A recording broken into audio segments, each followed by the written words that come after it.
ආයුබෝවන්. ඔබ සාමාන්‍යයෙන් එදින්දා ගමන් බිමන් යන්නේ කොහොමද? දැන් ඒ සඳහා ඔබ සමහර විට ඔබේ පෞද්ගලික මෝටර් රථයක් භාවිතා කරනවන්නට පුළුවන්. එසේත් නැත්නම් පොදු ප්‍රවාහන සේවය භාවිතා කරනවන්නටත් පුළුවන්. දැන් විශේෂයෙන්ම ඔබ ඔබේ පෞද්ගලික මෝටර් රථයක් ගමන් බිමන් සඳහා භාවිතා කරනවා නම් කවදා හරි දවසක ඔබේ මෝටර් රථයේ යම් කාර්මික දෝෂයක් එහෙම නැත්නම් ආපදාවක් නිසා මහමග රස්තියාදු වන්නට සිදු වෙලා ඇති. දැන් සමහර විට මේ දෝෂය බොහොම සුළු එකක් වන්නට පුළුවන්. නමුත් දැන් ඔබට ඒ පිළිබඳව කාර්මික දැනුමක් නොමැති නම් ඒ පිළිබඳව දන්නා කෙනෙකුගේ සහාය ලැබෙන තුරු ඔබට ඉන්නට වෙනවා. දැන් ඇතැම් විටම එවැනි දැනුමක් ඔබට තිබුණා නම් එම දෝෂය කලින්ම මගහරවා ගන්නටත් ඔබට හැකියාව තිබෙන්නට පුළුවන්. දැන් ඔය විදිහටම හිතලා බලන්නකෝ අපේ ජීවිතය නැත්නම් අපේ ශරීරය ගැන. දැන් ඔබට අපේ ශරීරය ගැන එහෙම නැත්නම් එහි ඇතිවෙන්නට පුළුවන් ගැටලුකාරී තත්ත්වයන් ලෙඩ රෝග පිළිබඳව අවබෝධයක් තිබෙනවා නම් එදින්දා ජීවිතයේදී ඒ කෙතරම් ප්‍රයෝජනවත් වෙයිද?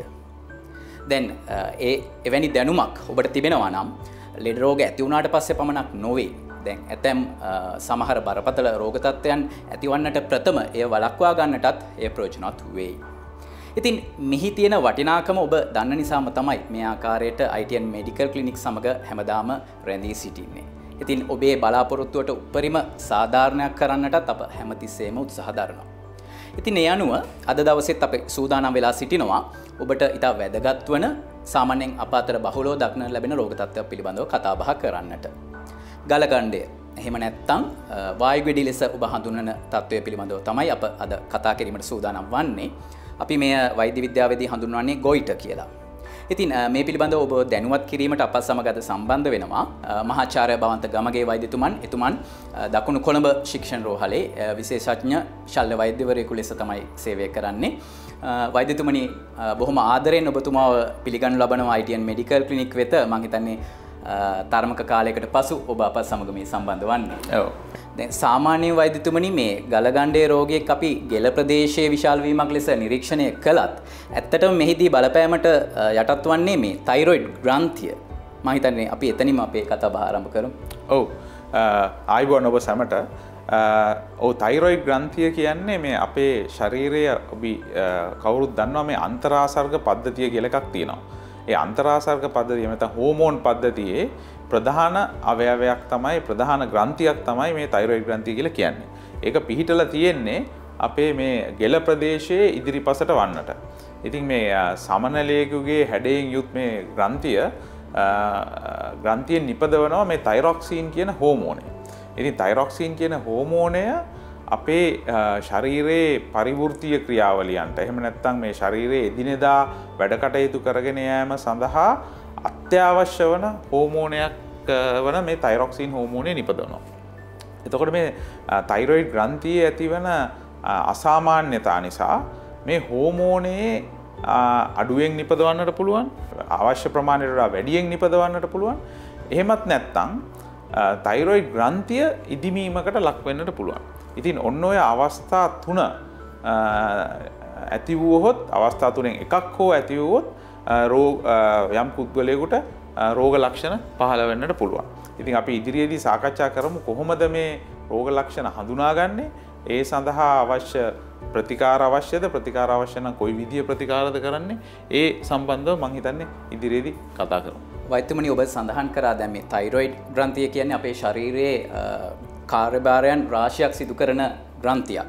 දැන් ගලගණ්ඩේ තත්වයේදී තයිරොයිඩ් ග්‍රන්ථියේ ඉදිමීමට අමතරව මෙහි ක්‍රියාකාරීත්වයේ යම් වෙනස්කම් සිදුවන්නට පුළුවන් කියලා ඔබතුමා සඳහන් කරා.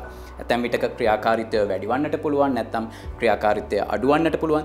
දැන් ඒ අනුව අපිට පැහැදිලි වෙනවා දැන් මෙහි ක්‍රියාකාරීත්වය අනුව අපේ ශරීරයේ ඇතිවන ලක්ෂණ නැත්නම් රෝග ලක්ෂණත් වෙනස් වන්නට පුළුවන් කියලා. මම හිතන්නේ අපි ඒ පිළිබඳව කතා කරමු. ඔව් ඉතා වැදගත් ප්‍රශ්නයක් අංජුව ඇහුවේ. මේ මුලින්ම අපි මේ තයිරොක්සින් හෝමෝනයේ අඩු වැඩිවීම ගැන කතා කරන්න ප්‍රථමයෙන් මම හිතන්නේ අපේ නරඹන්නන්ට කිව්වොත් වැදගත් මේ තයිරොක්සින් හෝමෝනය අපි සාමාන්‍යයෙන් මොනවද කරන්නේ අපේ ඇඟේ කියලා. රෝගයක් බවට පත්වන ප්‍රථම. ඉතින් තයිරොක්සින් හෝමෝනය අපේ ශරීරයේ බර පාලනය කර ගැනීමට වැදගත් වෙනවා. ඊට අමතරව තයිරොක්සින් හෝමෝනය අපේ හදවතේ ස්පන්දන වේගය පාලනය කිරීමට වැදගත් වෙනවා. අපේ මානසික මට්ටම යහපත්ව තියා ගැනීමට වැදගත් වෙනවා. ශරීරයේ ග්ලූකෝස් ප්‍රමාණය පාලනය කිරීමෙන් තියා ගැනීමට වැදගත් වෙනවා. ඒ වගේ හේතු රාශියක් සඳහා මේ තයිරොක්සින් කියන හෝමෝනය ඉතා වැදගත් වෙනවා. ඉතින් මේ තයිරොක්සින් හෝමෝනයේ අඩු වැඩිවීම වුණොත් අපට දැනෙන රෝග ලක්ෂණ මේ අංශවල සියල්ලටම බලපානවා. ඒ විතරක් නෙමෙයි ඉතා වැදගත් දෙයක් තමයි අනික් එක ගර්භණී මව්වරුන්ගේ තයිරොක්සින් හෝමෝනය ඉතාමත් වැදගත් වෙනවා මේ කලලේ එහෙම නැත්නම් දරුවාගේ වර්ධනයට. දරුවාගේ මානසික වර්ධනයට තයිරොක්සින් හෝමෝනය වැදගත් වෙනවා. ඉතින් ඒක නිසා සෑහෙන පරාසයක් තුල මේ තයිරොක්සින් හෝමෝනයේ ක්‍රියාකාරීත්වය විහිදෙනවා. ඉතින් දැන් අපි ප්‍රථමයෙන් ගත්තොත් තයිරොක්සින් හෝමෝනයේ වැඩිවීමක් තිබ්බොත් මොනවද දැනෙන රෝග ලක්ෂණ කියලා අපි කියනවා හයිපර්තයිරොයිඩිසම්. ඔව් අපි ඉංග්‍රීසියෙන් එකට කියනවා හයිපර්තයිරොයිඩිසම් කියලා. එතකොට අපි බලමු තයිරොක්සින් හෝමෝනයේ ක්‍රියාකාරීත්වය වැඩි වුණොත් එහෙම නැත්නම් ඇඟේ තයිරොක්සින් හෝමෝනය වැඩි වුණොත් මොනවද දැනෙන රෝග ලක්ෂණ කියලා. අපි දැන් මම මුලින් කිව්වා මේ තයිරොක්සින් හෝමෝනය හදවතේ ක්‍රියාකාරීත්වය ස්පන්දන වේගය පවත්වා ගන්න වැදගත් කියලා. ඉතින් ඔබේ ඇඟේ තයිරොක්සින් හෝමෝනය වැඩි නම් වැඩි ප්‍රමාණයක් තිබ්බොත් ඔබට ඔබේ හදවත ගැහෙන වේගය වැඩි වෙනවා. සමහර වෙලාවට රෝගියාට දැනෙනවා මේ හදවත ගැහෙනවා කියලා. ඒ එකක්. අනික් එක තමයි ඔබේ ශරීරයේ බර අඩු වෙන්න ගන්නවා. ආහාර රුචිය වැඩි වෙනවා. බඩගිනි වැඩිපුර දැනෙනවා. ඔබ වැඩිපුර කන්න පෙළඹෙනවා. ඒ වුණත් ඔබේ බර අඩු වෙනවා. ඉතින් මෙවැනි රෝග ලක්ෂණ තයිරොක්සින් හෝමෝනයේ ශරීරයේ වැඩි වුණාම ඇති වෙන රෝග ලක්ෂණ. ඔබට හුඟක් දාඩිය දාන අවස්ථාවක් වෙන්න පුළුවන්. දැන් අනික් ඔබ ඉන්න තැන ඉන්න අනික් පුද්ගලයන්ට හීතල දැනෙන අවස්ථාවක වුණත් ඔබට දාඩිය දාන අවස්ථාවක් වෙන්න පුළුවන්. ඉතින් මෙවැනි රෝග ලක්ෂණ තියෙනවා නම් ඒ තයිරොක්සින් හෝමෝනය ඔබේ ශරීරයේ වැඩිවීම නිසා ඇතිවෙන රෝගී තත්ත්වයක් වෙන්නට පුළුවන්. ඊගාවට අපි හිතමු ඔබට ඔබගේ තයිරොක්සින් හෝමෝනයේ ශරීරයේ අඩු වෙනවා නම් මොනවද දැනෙන රෝග ලක්ෂණ? ඔබේ බර අනවශ්‍ය තරමට වඩා වැඩි වෙන්න පුළුවන් බලාගෙන ඉඳද්දී. ඔබ වැඩිපුර කන්නේත් නැහැ, ඔබට ආහාර රුචිය දැනෙන්නේ නැහැ. නමුත් බර වැඩි වෙනවා. ඊගාට ඔබට නිදිමත හැදෙනවා වැඩිපුර. අනික් එක තමයි ඔය ඔබේ හමේ ස්වභාවය රළු බවක්, හම වියලි බවක් ඇති වෙනවා. මේක තවදුරටත් වර්ධනය වුණොත් ඔබගේ මානසික මට්ටම ටිකක් දුර්වල වෙන්නට පුළුවන්. ඔබට වැඩ කිරීමේ හැකියාවක් දැනෙන්නේ නැහැ. අපි කියනවා මේ ડિප්‍රෙෂන් තත්ත්වයක් වගේ ඇති වෙනවා කියලා. මෙන්න මෙවැනි රෝගී තත්ත්වයන් ඇති වෙන්නට පුළුවන් තයිරොක්සින් හෝමෝනය ඇඟේ අඩු වුණොත්. ඉතින් මෙම රෝග තත්ත්වයන් තයිරොක්සින් හෝමෝනයේ වැඩිවීම සහ තයිරොක්සින් හෝමෝනයේ අඩුවීම ඒ සියල්ල වෙන්නට පුළුවන් ඔබේ තයිරොයිඩ් ග්‍රන්ථිය සාමාන්‍ය විදිහට තියෙනකොට. ඉතින් අර ඔබ කලින් කිව්වා වගේ මේ බෙල්ලේ වායු ගෙඩියක් ඇතිවන්නටම අවශ්‍ය නැහැ මේ රෝග ලක්ෂණ ඇති වෙන්න. ඉතින් තයිරොයිඩ් ග්‍රන්ථිය සාමාන්‍ය ප්‍රමාණයට තියෙද්දි මේ රෝග ලක්ෂණ ඇති වෙන්නට පුළුවන්. එහෙම නැත්නම් අනික් විදිහ තමයි සමහර වෙලාවට තයිරොයිඩ් ග්‍රන්ථියේ ඉදිමීමක් ඇති වෙලා එහෙම තියෙන අවස්ථාවලදීත් මේ රෝග තත්ත්වයන් රෝගී ලක්ෂණ ඇතිවන්නට පුළුවන්. ඉතින් සමහර රෝගීන් අපෙන් ඇවිල්ලා අහනවා මේ වෛද්‍යතුමනි දැන් මගේ මේ තයිරොයිඩ් ග්‍රන්ථිය පේන්න ඉදිමිලා නැහැ. නමුත් මට මේ රෝග ලක්ෂණ තියෙනවා. එහෙම නැත්නම් අනික් අය කියනවා මගේ තයිරොයිඩ් ග්‍රන්ථිය ඉදිමිලා තියෙනවා. හැබැයි මගේ මේ හෝමෝන අපි පරීක්ෂා කරලා බැලුවාම ඒවා සාමාන්‍ය ප්‍රමාණයට තියෙනවා. ඉතින් මේ දෙකම වෙන්නට පුළුවන්. ඉතින් එතකොට මෙවැනි රෝග තත්ත්වයක් තියෙනවා නම් ඔබ කළ යුතු වන්නේ ඔබ සුදුසු කම්ලත් වෛද්‍යවරයෙක් හම්බ වෙලා මේ පිළිබඳ දැනුවත් වෙලා ඒ සම්බන්ධයෙන් නිසි ප්‍රතිකාර ලබා ගැනීම තමයි. වෛද්‍යතුමනි දැන් මේ ගලගණ්ඩිය තත්ත්වයක් තියෙන රෝගියෙකු දෙස බැලුව විට ඇතම් විට වෛද්‍යවරයෙකුට තේරෙනවා නම් ඔහුගේ ගලගණ්ඩිය තත්ත්වයක් තිබෙනවා කියලා වෛද්‍යවරයා තව ප්‍රශ්න අසලා රෝගියාගෙන් ඒ පිළිබඳව ක්‍රියාකාරීත්වය පිළිබඳව විශේෂයෙන් වෛද්‍යවරයාට නිගමනයකට එළඹෙන්නට පුළුවන් මේ රෝගියාට ගලගණ්ඩිය තත්ත්වයක් තිබෙනවද කියලා. එසේත් නැත්නම් ඇතම් විට සිදුවෙනවා වෛද්‍යතුමනි දැන් රෝගියෙකු වෙනත් රෝගයක් සඳහා ප්‍රතිකාර ගැනීමට වෛද්‍යවරයෙකු වෙත යනවා. එහිදී වෛද්‍යවරයාට සැක පහළ වෙනවා මේ රෝගියාට ගලගණ්ඩිය තත්ත්වයක් එහෙම නැත්නම් තයිරොයිඩ් ග්‍රන්ථියේ ක්‍රියාකාරීත්වය වෙනසක් තිබෙනවා කියලා. දැන් මේ කුමන අවස්ථාවකදී වුණත් දැන් ඊළඟට වෛද්‍යවරයෙකුට අවශ්‍ය වෙනවා මේ තහවුරු කර ගැනීමට සහ එහි ක්‍රියාකාරීත්වය පිළිබඳව තව තොරතුරු ලබා ගැනීමට. එතකොට ඒ සඳහා තව පරීක්ෂණ සිදු කිරීමට සිදු වෙනවා. අපි ඒ පිළිබඳවත් අපේ ප්‍රේක්ෂකයන් දැනුවත් කරමු. තා වැදගත් ප්‍රශ්නයක් අංජුවේ අපි බලන්නේ දැන් රෝගියෙක් පැමිණුනහම මොනවද මේ තයිරොයිඩ් ග්‍රන්ථියේ ප්‍රශ්නයක් තියෙනවා නම් කොහොමද අඳුනගන්නේ? මුලින්ම අපි කරන පරීක්ෂණ වර්ග 3ක් තියෙනවා. එකක් තමයි රුධිරය පරීක්ෂණයක් කරලා අපි මුලින්ම පරීක්ෂා කරලා බලනවා මේ තයිරොක්සින් හෝමෝනය ඒ කියන්නේ T4 කියලා අපේ වාර්තාවල ඔබ දකිනවා ඇති T4 සහ T3 කියලා හෝමෝන වර්ග දෙකක් පරීක්ෂා කරලා බලනවා. එය සාමාන්‍ය තත්ත්වයේ තියෙනවද කියලා. ඔබ ඔබේ තයිරොක්සින් වාර්තාවක් අරන් බැලුවොත් තව හෝමෝනයක් තියෙනවා TSH කියලා. ඒක ඇත්තටම තයිරොක්සින් හෝමෝනය නෙමෙයි. එය මේ මොලේ හැදෙන තයිරොයිඩ් ග්‍රන්ථියෙන් තයිරොක්සින් හෝමෝනය හැදීමට උපකාර වන තවත් හෝමෝනයක්. ඉතින් මෙන්න මේ හෝමෝන වර්ග තුනම පරීක්ෂාවට ලක් කරලා බලනවා. ඒ පරීක්ෂාවෙන් ඔබේ රෝගී තත්ත්වයට අදාළව සමහර විට තයිරොක්සින් හෝමෝනය වැඩියෙන් තියෙන්න පුළුවන්, සමහර විට අඩුවෙන් තියෙන්න පුළුවන්. එහෙම නැත්නම් සාමාන්‍ය ප්‍රමාණයට තියෙන්නට පුළුවන්. දෙවැනි පරීක්ෂාව තමයි අපි කරන්නේ මේ තයිරොයිඩ් ග්‍රන්ථිය අපි ස්කෑන් පරීක්ෂණයකට භාවිතා කරලා ස්කෑන් පරීක්ෂණයක් කරලා බලනවා මේ තයිරොයිඩ් ග්‍රන්ථියේ පිහිටීම සහ වර්ධනයක්. එහෙම නැත්නම් තයිරොයිඩ් ග්‍රන්ථියේ ගෙඩි ඇති වෙලා තියෙනවද කියලා. දැන් මම මුලින් කිව්වා මේ තයිරොයිඩ් ග්‍රන්ථියේ ගෙඩි ඇති නොවිත් හෝමෝන අඩු වැඩි වෙන්න පුළුවන්. ඉතින් අපි ස්කෑන් පරීක්ෂණයෙන් බලන්නේ තයිරොයිඩ් ග්‍රන්ථියේ ගෙඩිත් ඇති වෙලා තියෙනවද, ගැටිති ඇති වෙලා තියෙනවද කියලා. ඒ ස්කෑන් පරීක්ෂණයෙන් බැලුවාම ශල්‍ය වෛද්‍යවරයෙකුට තේරුම් ගන්න පුළුවන් තයිරොයිඩ් ග්‍රන්ථියේ පැති දෙකක් තියෙනවා. සමනලෙක් වගේ ග්‍රන්ථියක් මේක. දකුණු පැත්තේ කොටසක් තියෙනවා, වම් පැත්තේ තව කොටසක් තියෙනවා. මේ දකුණු පැත්තේ කොටසයි වම් පැත්තේ කොටසයි සම්බන්ධ කරන කොටසක් තියෙනවා. ඉතින් මෙම කොයි කොටසක හරි ගැටිති වර්ධනය වෙලා තියෙනවද කියලා අපි පරීක්ෂා කරලා බලනවා. ඒක තමයි දෙවැනි පරීක්ෂණය. ඉතින් අපි හිතමු ස්කෑන් පරීක්ෂණයෙන් මේ ගැටිති ඇති වෙලා තියෙනවා කියලා දැනගත්තොත් ඒ ස්කෑන් කරන වෛද්‍යවරයාට ඒ පරීක්ෂාවකට භාජනය කරන වෛද්‍යවරයාට තීරණය කරන්න පුළුවන් මේ ගැටිති කොයි විදිහේ ගැටිතිද. මේ අසාමාන්‍ය වර්ධනයක්ද නැත්නම් මේ ඊතරම් බිය යුතු දෙයක් නොවේද? සමහර වෙලාවට කලාතුරකින් මේක මේ පිළිකාමය තත්වයක ග්‍රන්ථියේ වර්ධනයක්ද කියන එක ඒ ස්කෑන් පරීක්ෂාවෙන් යම්තාක් දුරකට සැකයක් ඇති කරන්න පුළුවන්. එහෙම සැකයක් ඇති වුණොත් අපි ඊගාවට කරන එක තමයි ඒ ගැටිත්තෙන් පොඩි ඉදිකටුවකින් ඔබේ මේ ලේ රුධිර පරීක්ෂාවක් කරනවා වගේ රුධිරය සහ සෛල ටිකක් අරගෙන පරීක්ෂාවට භාජනය කරන එක. ඒක එහෙම පරීක්ෂණ තුනෙන් පස්සේ අපිට වෛද්‍යවරයෙකුට තීරණය කරන්න පුළුවන් ඔබට තිබෙන්නේ කොයි විදිහේ තයිරොයිඩ් ග්‍රන්ථිය ආශ්‍රයේ කොයි විදිහේ රෝගී තත්ත්වයක්ද කියලා. ඊට පසුව තමයි ඔබට ප්‍රතිකාර කිරීම ආරම්භ කරන්නේ. වෛද්‍යමනි මට මෙන්න මේ කාරණයක් ඔබතුමාගෙන් අසා දැනගන්නට සිතුණා. ඒ තමයි දැන් ඇතැම් පුද්ගලයන් තුළ මේ ගලගණ්ඩයේ තත්ත්වය ඇතිවීමේ ප්‍රවණතාවය වැඩිපුර අප දකිනවා. දැන් උදාහරණ ලෙස සමහර වයස්කාන්ඩ. දැන් මේ ආකාරයට මේ තයිරොයිඩ් ග්‍රන්ථිය ආශ්‍රිතව ඇති වෙන මේ ගලගණ්ඩයේ තත්ත්වය ඇතිවීමට බලපාන අවදානම් සාධක තිබෙනවා. ඔව්. ඔබ කිව්වා වගේ දැන් අපි මේ තයිරොයිඩ් ග්‍රන්ථියේ ඉදිමීම් ගලගණ්ඩ ස්වභාවය වැඩිපුරම ශ්‍රී ලංකාවේ දකින්න ලැබෙන්නේ කාන්තාවන්ට.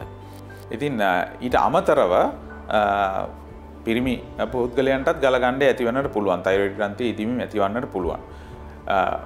එපමණක් නෙවෙයි කුඩා දරුවන්ටත් මේ තයිරොයිඩ් ග්‍රන්ථියේ ඉදිමීම් ඇතිවන්නට පුළුවන්.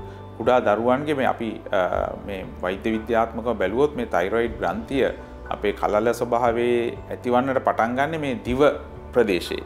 දිව ප්‍රදේශයේ ඇති වෙලා දරුවා වර්ධනය වෙනවත් එක්කම තමයි මේ ගෙල ප්‍රදේශයේ ඉදිරියට මේ පැමිණෙන්නේ. ඉතින් සමහර දරුවන්ගේ තයිරොයිඩ් ග්‍රන්ථියේ පිහිටීමේ අසාමාන්‍යතා තියෙනවා.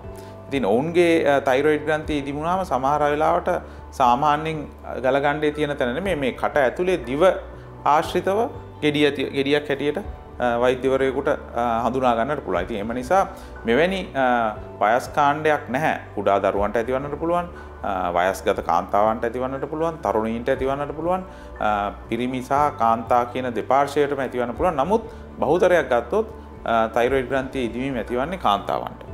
ඉතින් එපමණක් නෙවෙයි අපි හිතමු ඔබගේ පවුලේ කාට හරි තයිරොයිඩ් ග්‍රන්ථියේ ඉදිවීමක් ඇති වෙනවා නම් මේක මේ පවුලෙන් එන රෝගී තත්ත්වයක් හැටියට සමහර අය හඳුන්වනවා. සමහර අවස්ථා තියෙනවා මේ පවුලේ එන පිළිකා තත්ත්වයන්.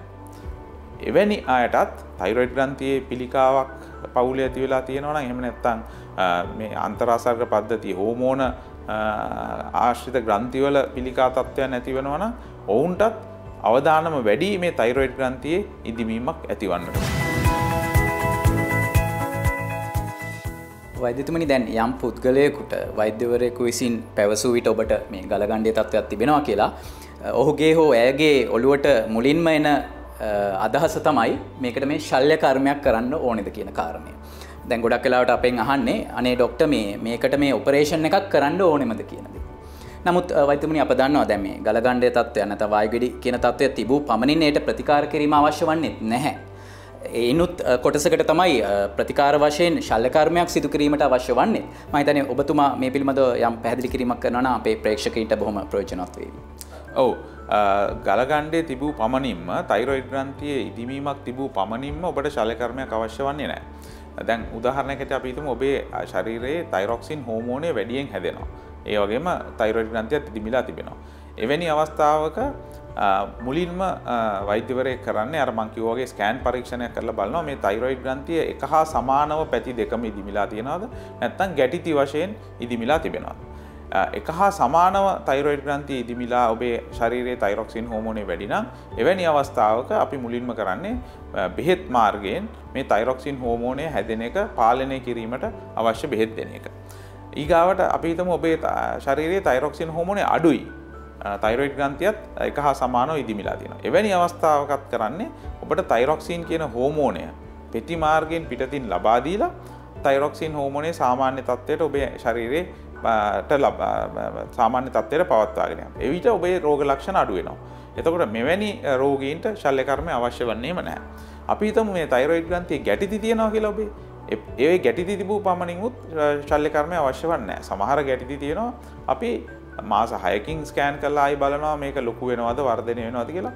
ආයි අවුරුද්දකින් කරලා බලනවා ඒ වර්ධනයක් වෙන්නේ නැත්තම් අපි ඔවුන්ටත් ශල්‍ය කර්ම කිරීමට අවශ්‍යයි කියලා පවසන්නේ නැහැ. නමුත් ඔබේ ඒ ගැටිති ප්‍රමාණයෙන් වර්ධනය වෙනවා නම් එහෙම නැත්නම් අපි ස්කෑන් පරීක්ෂණයක් කරාම මම කලින් කිව්වා වගේ මේ අසාමාන්‍ය සෛල වර්ධනය වෙන බවක් පෙන්눔 කරනවා නම් ඔබේ අර කරන ඉදිකටු පරීක්ෂාවෙන් නීඩල් ටෙස්ට් එකෙන් ඒ අසාමාන්‍ය සෛල තියෙනවා කියලා අපි හොඳ හොයාගත්තොත් අන්න එවැනි රෝගීන්ටත් ඒ අසාමාන්‍ය සෛල වර්ග කිහිපයක් තියෙනවා. අපි ඔබේ වාර්තාවේ දෙනවා මේ වර්ගීකරණයක් 1 සිට 6 දක්වා. මේ 1 සිට 6 දක්වා තියෙන වර්ගීකරණයේ අපි හිතමු ඔබට 5 හෝ 6 අවස්ථාවල දිනම් මේ වර්ගීකරණය තියෙන්නේ. අන්න එවැනි රෝගීන්ට අපි ශල්‍ය කර්ම භාජනය කරලා තයිරොයිඩ් ග්‍රන්ථිය ඉවත් කිරීමට අවවාද දෙනවා, උපදෙස් දෙනවා සහ ශල්‍ය කර්ම කරනවා. ඉතින් මේ ශල්‍ය කර්මය කරලා ශල්‍ය කර්මයක් ප්‍රධාන ශල්‍ය කර්ම දෙකක් තියෙනවා තයිරොයිඩ් ග්‍රන්ථිය කරන. එකක් තමයි මේ ශල්‍ය මා කිව්වා මේ පැති දෙකක් තියෙනවා කියලා ග්‍රන්ථියේ. එක ග්‍රන්ථියේ මේ ඉදිමුම තියෙන පැත්ත විතරක් අයින් කරන අවස්ථා තියෙනවා තයිරොයිඩ් ග්‍රන්ථියේ එක ගැටිත්තක් තියෙනවා. නමුත් පැති දෙකේම ගැටිති තියෙනවා නම් එහෙම නැත්නම් මේ පිළිකාමය තත්ත්වයක් තියෙනවා නම් එවැනි අවස්ථාවක අපි සම්පූර්ණ තයිරොයිඩ් ග්‍රන්ථියම ඉවත් කරනවා. වඩා වැදගත්ම පණිවිඩයක් මම මේ අවස්ථාවේ දෙන්න කැමතියි. අපි හිතමු අවාසනාවකට වගේ ඔබ හිතනවා මේ තයිරොයිඩ් ග්‍රන්ථියේ පිළිකාවක් ඇති වුණා කියලා. මේ තයිරොයිඩ් ග්‍රන්ථියේ පිළිකාවල තියෙන හොඳ පැත්ත තමයි මේ ග්‍රන්ථිය සම්පූර්ණයෙන් අයින් කළා ඒ නිසි ප්‍රතිකාරය ගත්තොත් 100%ක්ම තයිරොයිඩ් ග්‍රන්ථියේ පිළිකා සුව කිරීමේ හැකියාව තියෙනවා. ඉතින් එම නිසා ඔබ අනිසි බියක් අතේ කරගත යුතු නෑ මේ මට මේ පිළිකාවක්ද තියෙන්නේ මේකෙන් මට මගේ ජීවිතයට ප්‍රශ්නයක් වෙනවද කියලා. එහෙම කිසිම බියක් ඇති කරගත යුතු නෑ. 100%ක් හොඳ කිරීමේ හැකියාව තියෙනවා මේ තයිරොයිඩ් ග්‍රන්ථියේ පිළිකා වලින් 95%කට වැඩි ප්‍රමාණයක්. දෙවැනි එක තමයි මේ තයිරොයිඩ් ඊගාව ප්‍රශ්නේ තමයි රෝගීන් අපෙන් අහන මේ තයිරොක්සින් හෝමෝනය තයිරොයිඩ් ග්‍රන්ථිය ඉවත් කරාට පස්සේ මොකද කරන්නේ? ඉන්පසු තයිරොයිඩ් ග්‍රන්ථිය සම්පූර්ණයෙන්ම ඉවත් කරා නම් ඔබ තයිරොක්සින් හෝමෝනය කියන එක අපි පිටින් පෙත්තක් හැටියට ලබා ගත යුතු වෙනවා. මේ තයිරොක්සින් හෝමෝනය පාවිච්චි කිරීමේදී වඩා වැදගත්ම දේ තමයි එය පාවිච්චි කර යුත්තේ උදේ හිස් බඩ ප්‍රථම ඔබ අපි ලෙඩ්ඩුන්ට දෙන අවවාදය තමයි උදේ නැගිටලා ඇඳෙන් බහිනකොටම තයිරොක්සින් පෙත්ත ඕ පෙති දෙකේ නියමිත මාත්‍රාව ලබා ගන්න කියන එක. ඒ වගේම ඉතාම වැදගත් තයිරොක්සින් දිනපතා පාවිච්චි කිරීම. ඔබේ තයිරොක්සින් පෙත්ත හෝ දෙක හෝ තුන ගන්න එක අමතක කරන්න හොඳ නැහැ. මොකද මම කලින් කිව්වා මේ තයිරොක්සින් හෝමෝනය ඉතා වැදගත් ශරීරයේ පරිවෘත්තීය ක්‍රියාවලියන් සඳහා. මේ තයිරොක්සින් හෝමෝනය භාවිතා කරනකොට සමහර අවස්ථාවල රෝගීන් අපිට ඇවිල්ලා කියනවා මේ ඇඟේ පැත්තේ අමාරුව තියෙනවා, කොන්ද රිදෙනවා, මෙවැනි රෝග ලක්ෂණ තියෙනවා. ඉතින් ඔවුන් හිතනවා මේ තයිරොයිඩ් ග්‍රන්ථිය අයින් කරගැනීම නිසා තමයි මේක වෙන්නේ කියලා. ඒක මං හිතන්නේ වැරදි විශ්වාසයක්. ඔබ තයිරොක්සින් පාවිච්චි කරන විට ඔබේ ශරීරයේ තයිරොක්සින් හෝමෝනය සාමාන්‍ය ප්‍රමාණයට තියෙනවා නම් මෙම රෝග තත්ත්වයන් එම තයිරොක්සින් අඩුවීම නිසා හෝ තයිරොයිඩ් ග්‍රන්ථිය අයින් කිරීම නිසා ඇතිවන දෙයක් නෙමෙයි. එම නිසා එවැනි රෝගී තත්ත්වයක් තිබෙනවා ඔබ ඒකට වෙනම හේතුවක් තියෙන්න පුළුවන්. ඒ සම්බන්ධව පරීක්ෂා කර ගැනීම ඉතාම වැදගත්. ඉතින් අද දවසේ ITN මෙඩිකල් ක්ලිනික් තුලින් අප කතා බහ කරේ තයිරොයිඩ් ග්‍රන්ථිය ආශ්‍රිතව ඇතිවන ගලගණ්ඩ එහෙම නැත්නම් ගොයිට කියන තත්ත්වය පිළිබඳවයි. ඉතින් අපේ මහාචාර්යතුමන් ඔබට මේ පිළිබඳව හොඳට පැහැදිලි කිරීමක් කරා. ඉතින් මම හිතනවා මේ කරුණු ඔබට බොහොම වැදගත් වෙයි කියලා. අද දවසේ අපත් සමග මේ කතා බහට සම්බන්ධ වුණු දකුණු කොළඹ ශික්ෂණ රෝහලේ ශල්‍ය විශේෂඥ සහ ශ්‍රී ජයවර්ධනපුර වෛද්‍ය පීඨයේ මහාචාර්ය භවන්ත ගමගේ වෛද්‍යතුමන්ට අප බෙහෙයින්ම ස්තුතිවන්ත වෙනවා. වෛද්‍යතුමනි බොහොම ස්තුතියි. ඉතින් තවත් දවසක මේ ආකාරයටම ඔබේ ආලින්දයට පැමිණීමේ බලාපොරොත්තු ඇතුව අද දිනට අපි ඔබෙන් සමුගෙන යනවා. ප්‍රාර්ථනා කරනවා ඔබට සුවදායි දිනයක්.